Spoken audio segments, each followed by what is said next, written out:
What evil lurks in the hearts of men? The shadow knows.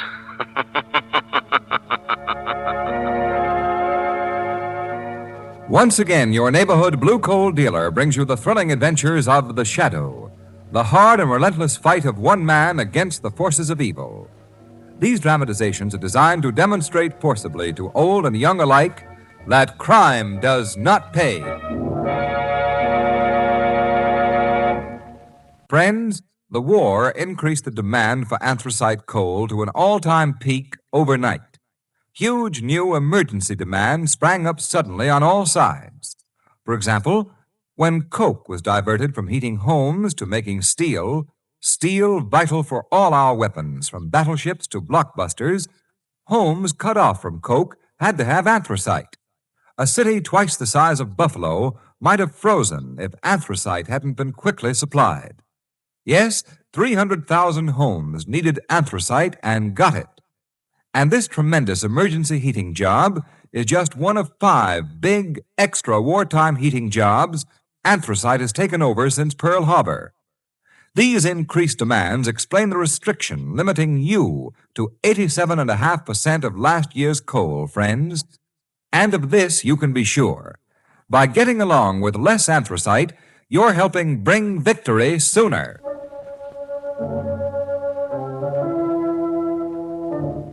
The Shadow, mysterious character who aids the forces of law and order, is in reality Lamont Cranston, wealthy young man about town.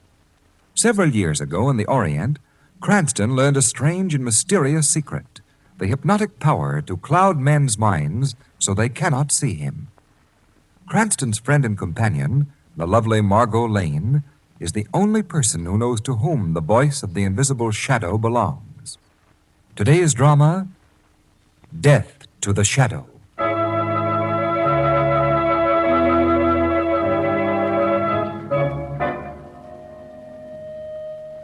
Well, Professor Petro, your new television apparatus doesn't seem to be living up to your boasts. In fact, it doesn't seem to be working at all. But one moment, Mr. Crane, a little difficulty. There, it is fixed. Now, what shall my television machine show to you?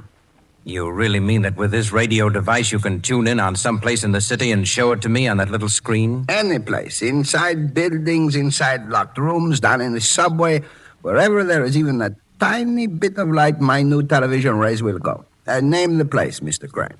All right. You know the Gordon Trust Company building? But yes, a few blocks from here. Dan Gordon is an old pal of mine. Let's peek into his office. Very well. I turn the dial. So, now this dial. So. And on the screen. By George, it is the Gordon building. The office. Which is it? The 5th floor, those big windows. So. I adjust this dial. Why, it's as if we were sailing right up to the window. And now we see inside the office. I'll say we do. There's Dan Gordon at his desk, talking to his confidential secretary. Now you shall hear them speak. Listen. Got all the bonds there, Wilson? Yes, Mr. Gordon. And let's get them in the safe fast. They're worth $500,000 and good as cash. $500,000? Shall I put them in the safe? I wish you would. Sphinx is the combination word. S-P-H-I-N-X. Yes, sir. S-P-H-I-N-X. You and I are the only ones in the world who know it, so don't talk in your sleep. No, not me. There. They're safe now. Good. Well, that's all for now. I'll ring if I need you. Yes, Mr. Gordon. I'll be outside, sir. Okay, Professor. That's enough. Well, Mr. Crane, now will your rich friends be interested in my machine? Dan Gordon would be. But I'd like to see the machine work some more, Professor Petro. As you wish. Now, this time, show me how you tune in on a place that you've never seen before. I'll just pick one from the phone book. All places are the same to my machine. Here's a name, Fenton. Fenton. The address, 1137 River Drive. 1137 River Drive. On my special map, it is about here. I see. I turn this dial to the distance marked. So. And this dial to the direction the map shows. I'm right with you. Then I switch on the screen, and you see. I say, this is wonderful. We're looking at the front of a house, and there's the number 1137. 2 men are just opening the front door. Let us look inside. Turn this control. And we're looking into the living room. Mr. Crane, look. What is it? The 2 men who have entered the room. Yes, I see. But there is a third man in the room, and they do not see him. Well, but how can they help but see him? He's right out in plain sight. Say, there's something queer going on. I recognize that third fellow. Let's listen in. Very well. We will hear. Well, the old place sure looks good, Lefty. After 3 years in stir, Finger, any place will look good to you. Not a thing changed. Yeah, you took good care of the place. Yeah, just like you ordered. Well, I'll be seeing you, boys. Okay, Lefty. I got some nice jobs lined up for you guys. So long, Finger. It's good to be a free man again. What was that? Lefty, was that you? It was the shadow. Welcome home, Finger. The shadow. Where are you? I can't see anyone. Your brother could not see me either, Finger, for no man can see the shadow. My brother? Yes, Finger. The murderer the world knew as Killer Fenton. You, Shadow. It was you who sent him to the chair while I was up the river. I helped the law bring him to the bar of justice. I'm here, Finger, to warn you not to follow in his footsteps. You've got nothing on me. No, your debt to society is paid for the moment. But you've been planning to resume your criminal career as leader of your brother's gang. How do you know that? The shadow knows many things. So follow the path of law, Finger, or suffer the consequences. You can't scare me, Shadow. I'm going to get you, do you hear? I'm going to get you and revenge my brother. Shadow, where are you? He's gone. All right, Professor. Shut the machine off. But I do not understand. This shadow, the other could not see him, yet on the screen he was... That's it. Fenton must have been hypnotized. That's why he couldn't see the shadow. But you can't hypnotize a machine. What do you say, Mr. Crane? Forget it, Professor. Let's talk about this invention of yours. Ah, then you are satisfied. Your rich friends, Mr. Gordon, Mr. Jennings, Mr. Dexter, they will back me, no? I'm afraid you're making a mistake. Gordon, Jennings, and Dexter are no friends of mine. Not your friends, but... In fact, I hate them.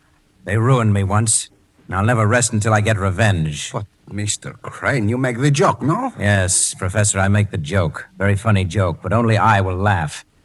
I don't understand. Why, you poor fool, you don't see the possibilities of your machine. Why, already your little gadget has not only shown me how to put my hands on a cool $500,000, but it's actually told me the true identity of the shadow, a secret of fabulous value to the underworld. You mean you would use my instrument for criminal purposes? How discerning of you, Professor. No, I won't allow it. You can't do it. You can't do it. Can't I, Professor? A gun? Yes, Professor. No! A gun.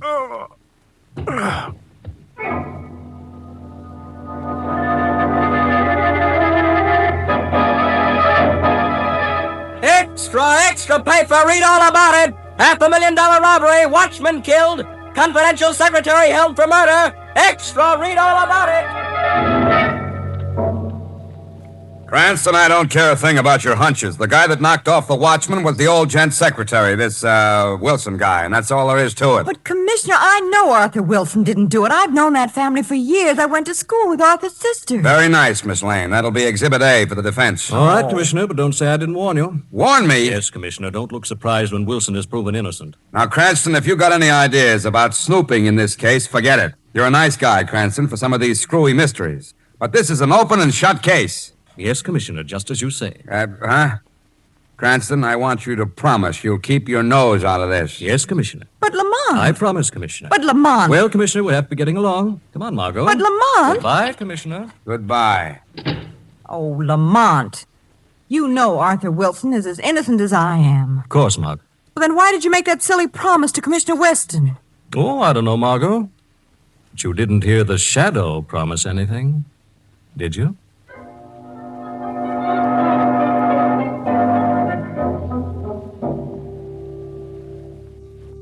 That you, Tom? Yes. I stepped out to get the late newspapers. But the cops still think young Wilson is guilty. I know. I was just watching a very interesting scene at headquarters.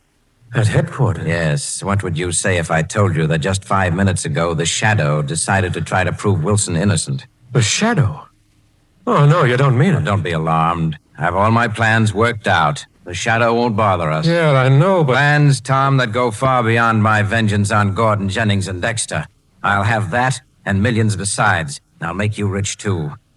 But we're going to need help. A gang to do the actual work. I don't follow you. Well, you will. Any moment now, we should be having a caller who... Oh, there he is now. Come in. Ah, Mr. Fenton. Come in. All right, I'm in. Which one of you is Crane? I am Mr. Fenton. This is Mr. Cogan, my associate. How do you do? Never mind the chatter. Your phone, you knew something interests me, so I'm here. Now talk and talk fast. Very well. Yesterday, you received a warning from the individual known as the Shadow. How do you know that? And you want to revenge your brother's death by killing the Shadow, am I right? I'll get him if it's the last thing I do. I understand how you feel. What do you know about the Shadow? I know his true identity. What? Who is he? Oh, slowly, Mr. Fenton. I have a proposition to make. If it's dough you want. It's not money. I want you and your gang to join forces with us. Join up with you? I don't get it. I'll explain. I've perfected a machine by which I can watch every move made by the police, learn the combinations of safes, ferret out the most hidden secrets. I don't believe it. I'll prove it later on. Now, this is my proposition. You and your men will carry out our orders. We'll tell you whom to rob and how. We'll give you foolproof information. And in return, we get half the loot. You almost make me believe you mean it. I do. Join us and you'll be wealthy in a month.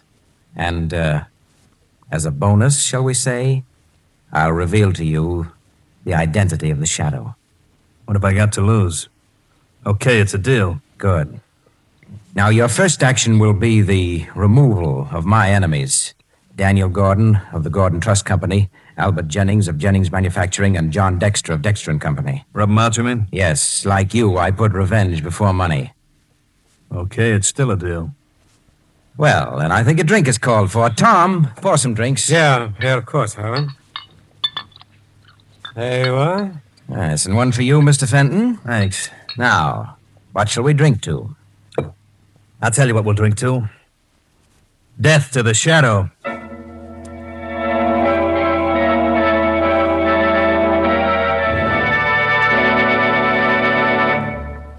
Whatever inconvenience the wartime coal situation has caused, give it credit, folks. It has also created an opportunity. Yes, the need for conserving coal presented homeowners with the opportunity of enjoying automatic heat regulation. Recognizing how effective heat regulators are, the government provided for their manufacture and sale without priority last fall. And many thousands of you folks, alert to the fuel economy, added comfort, and convenience of a regulator, have already installed one this season. You've dropped hit or miss hand control of furnace dampers for up-to-date automatic control.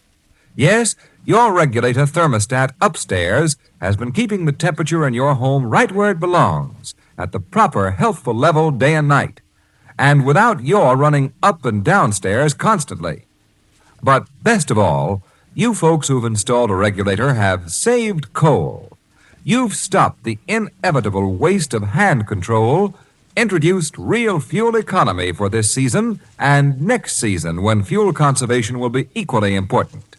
So be wise, friends. If you aren't enjoying all these advantages, now is the time to begin. Call your dealer. Order your automatic heat regulator tomorrow. And now, back to the Shadow.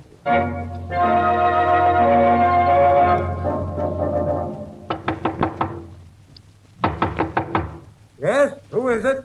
Detective O'Grady to see Mr. Gordon. All right, just a moment. It's something about the robbery? Yeah. The commissioner wants to know if you can identify this knife. Knife? Why, no, I never saw it before. Well, take a closer look.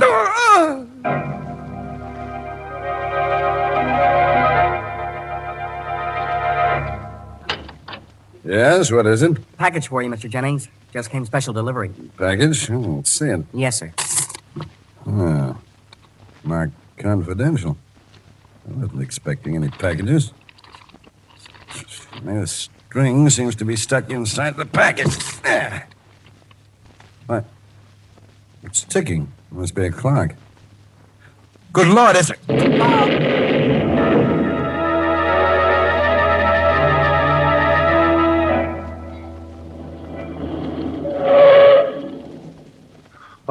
now, Mr. Dexter. Oh, thanks, John. I'm glad to be home. Been a bad day. Reading about the deaths of poor Gordon and Jenny. Mr. Dexter, look out. Hey, what's that the matter? car across the street. A man with a machine gun. He's gonna... Ah!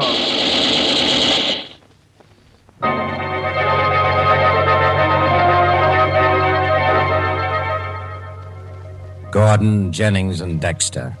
Now we can get down to business. In a month, we'll own this town. Extra, read all about it. Crime wave sweeps city. Prominent men killed. Millions of dollars stolen. Police helpless. Extra, extra, read all about it.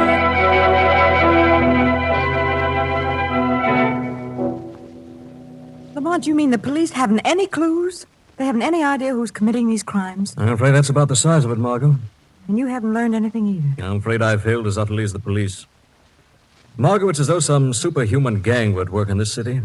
They not only fail to leave clues, they also seem to have advance information on every move the police are going to make. Oh, no wonder they've been so successful. Yes, that's not all. There could be spies inside the police department.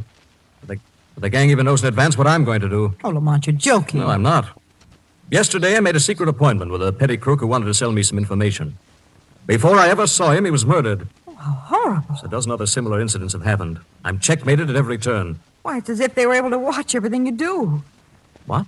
I said it's as if they were able to watch everything you Yes, I know. You just reminded me of something. What, Lamont? Seems impossible, and yet... Margot, some time ago, there was a foreign scientist, a Professor Petro, who tried to get me interested in a remarkable television machine he claimed he'd invented. Television? You know, whatever became of him and his invention? What do you think? I think it's something I ought to check on, but I have something else to do first. You see, Margot, at 10 o'clock, I have an appointment at apartment 9D, the Riverdale Arms. Someone there who claims to know the leader of the gang. Oh, that's wonderful, Lamont. It's only 8 now. You mind if I turned out the light, took a little nap in this chair? Why, no, of course not. Oh, it's fine. There. Margot, listen, we've got to speak in whispers. I thought you were up to something, Lamont. I have an idea I want to test. I am going to the Riverdale apartments. I keep a room there for business purposes. And your appointment? I made that up. But perhaps someone will meet me there after all. I'm going to slip out the back way. What do you want me to do? Stay here till I get back and leave the lights off. Yes, of course. Good girl. Oh, wake me at 9:30, will you, Margot? Yes, of course, Lamont.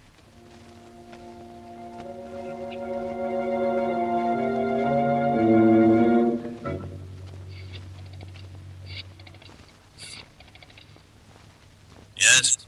This is Crane. Send Lefty to the Riverdale Apartments, number 9D. A man who knows something lives there. Have Lefty eliminate him. Rub him out. Right. Then go to the apartment of Miss Margot Lane. The address is in the phone book. Margot Lane. What's the job there? Bring her here. Bring along a man you'll find asleep in the living room, too. But be sure to knock him out before he can wake up. And bind them both tightly. There must be no slip-up. Don't worry, there won't be. But listen, Crane. What? It's time you spilled the dope on the Shadow. I'm beginning to think you're bluffing. I'm just as anxious to be rid of the Shadow as you are. He's becoming dangerous. But before the night is over, you'll have the pleasure of personally delivering him to the morgue.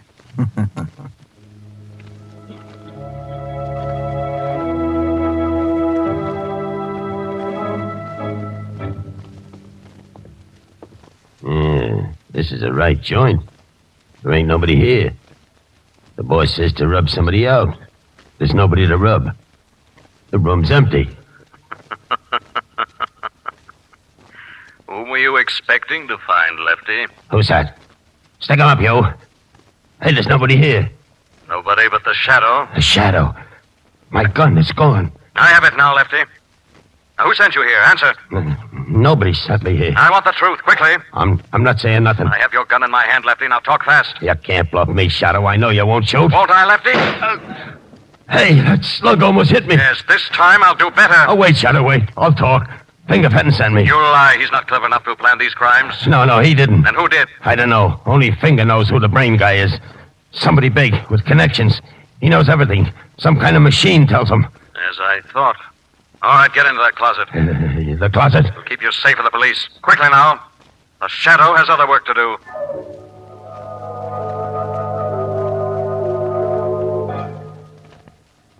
Crane, I'm getting tired of this runaround. Now it's time you talked. Who is the Shadow? You'll know very soon, Fenton. I'm beginning to wonder. You slipped me 2 bum stairs tonight. I think you're trying to put over a third one. Lefty's capture couldn't be helped. Couldn't, huh? Well, what about the snatch? You said we'd find a guy and a girl in the apartment. There was just a girl in there. 2 mistakes in one evening ain't so good. Maybe that peekaboo machine of yours is slipping. There'll be no more mistakes. Within an hour, the Shadow will be dead. You better not be bluffing. Why, you fool, don't you realize it's just as important to me to see the Shadow dead as it is to you? Now go send in Tom Cogan and that girl, Margot Lane. I have a phone call to make. A very important phone call.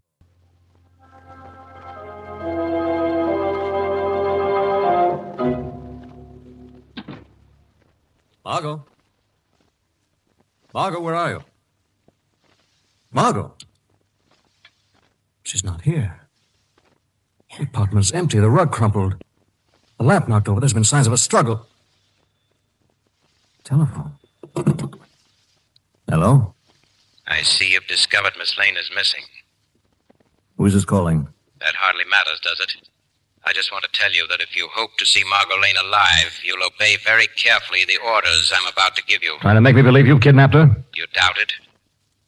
No, I believe you. All right, what do you want me to do? As soon as you hang up the telephone, walk straight out of the building and get into your car, which is parked at the curb. Go on. Drive by the most direct route to where Highway 19 crosses the city limits. Then park beneath a streetlight there and wait. Park and wait. Then what? Presently, 4 men will pull up beside you in another car. Get into that car and let yourself be bound. They'll drive you to where I'm waiting. Is that clear? Perfectly. If you stop for a moment on the way, speak to anyone, or try to phone the police, Margot Lane will die. Rather horribly. I understand. It's a bright moonlight night. I can watch every move you make. One single false move, and the girl dies. I know your powers. All right, I'm starting now.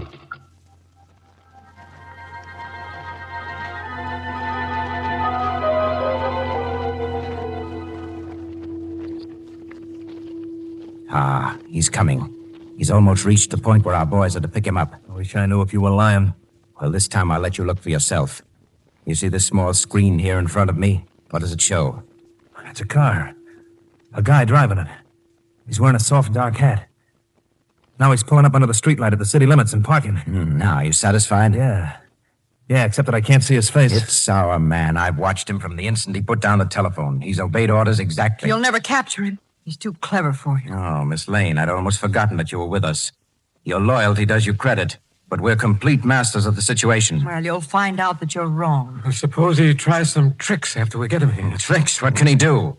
He'll be bound, you and I are armed, and Finger here even has the submachine gun he's so fond of. No, once our man steps into this room, his doom is sealed. What was that? Shadow, it's you. It is a Shadow. I've heard that laugh before. He's in this room. He can't be. He's still waiting in his car for our men. I can see him plainly. Perhaps the Shadow can be in 2 places at once. Visible in one and unseen in the other. That's him, I tell you. We can't see him, but he's here. He's tricked us. Fenton, bolt the door and guard it. He's doomed anyway. Yeah. I got the door locked. Now tell me where he is and I'll blow him in half. But we can't see him. No man can see the Shadow unless the Shadow wishes to be seen. You're wrong, Shadow. I can see you. Where is he? Just tell me. No, don't shoot yet. I want to find out how much the police may know about us. But cover the space just 1 foot to the left of the mantel. That's where he's standing. Very clever, Crane.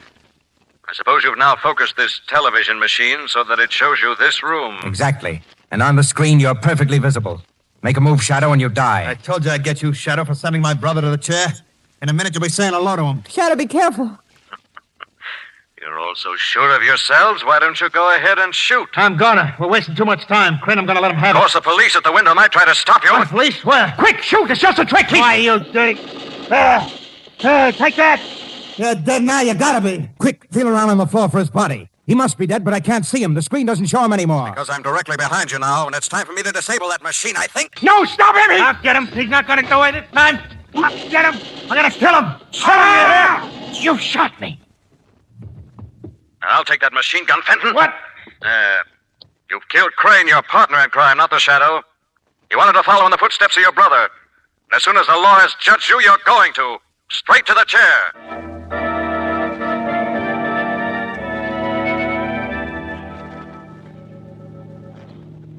Lamont, if you don't tell me how the Shadow solved the case and escaped the trap those men set for him, I'll never speak to you again.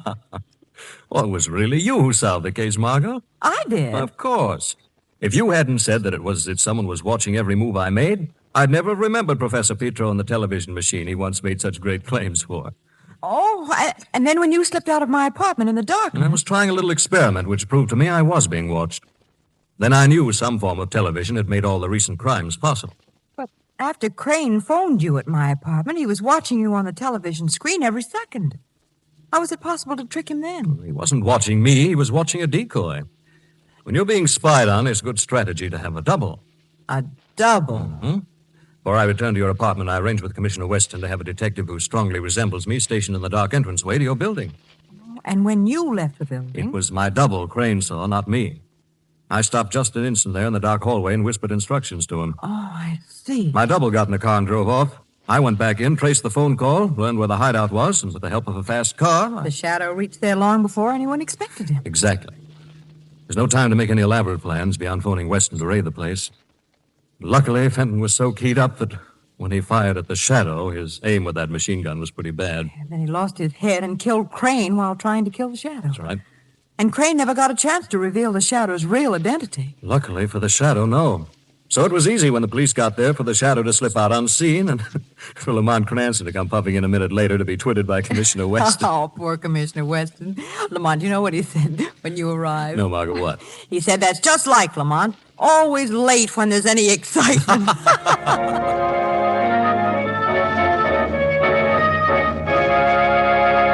And now let me introduce Blue Coal's distinguished heating expert, John Bartlett. Thank you, Ken Roberts, and good evening, friends. Don't let a few days of mild weather fool you. You'll need a fire for a while, 6 to 8 weeks more, most likely. So, folks, in order to continue efficient firing right down to the last, give your furnace a cleaning now. And here's what I mean. Get the fly ash off the heating surfaces where it's been accumulating all season. That's the main thing. You know, fly ash gradually coats the heating surfaces and hampers them in carrying heat upstairs because it insulates them. Yes, even better than asbestos would. So get rid of all fly ash. It's the simplest thing in the world to do. Don't disturb the fire, just open the clean-out door. Then with a wire brush or scraper, give the heating surfaces a light going over. Make sure you brush or scrape off all the fly ash or soot that's accumulated, and that's all you have to do. Cleaning your furnace is a small job, but it pays off big. Because with a clean furnace, you'll get more heat from less coal for the rest of the season. I thank you.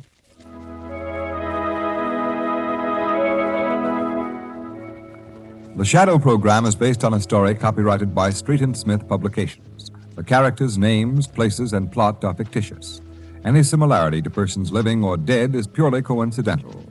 Again next week, the Shadow will demonstrate that the weed of crime bears bitter fruit. Crime does not pay. The Shadow knows.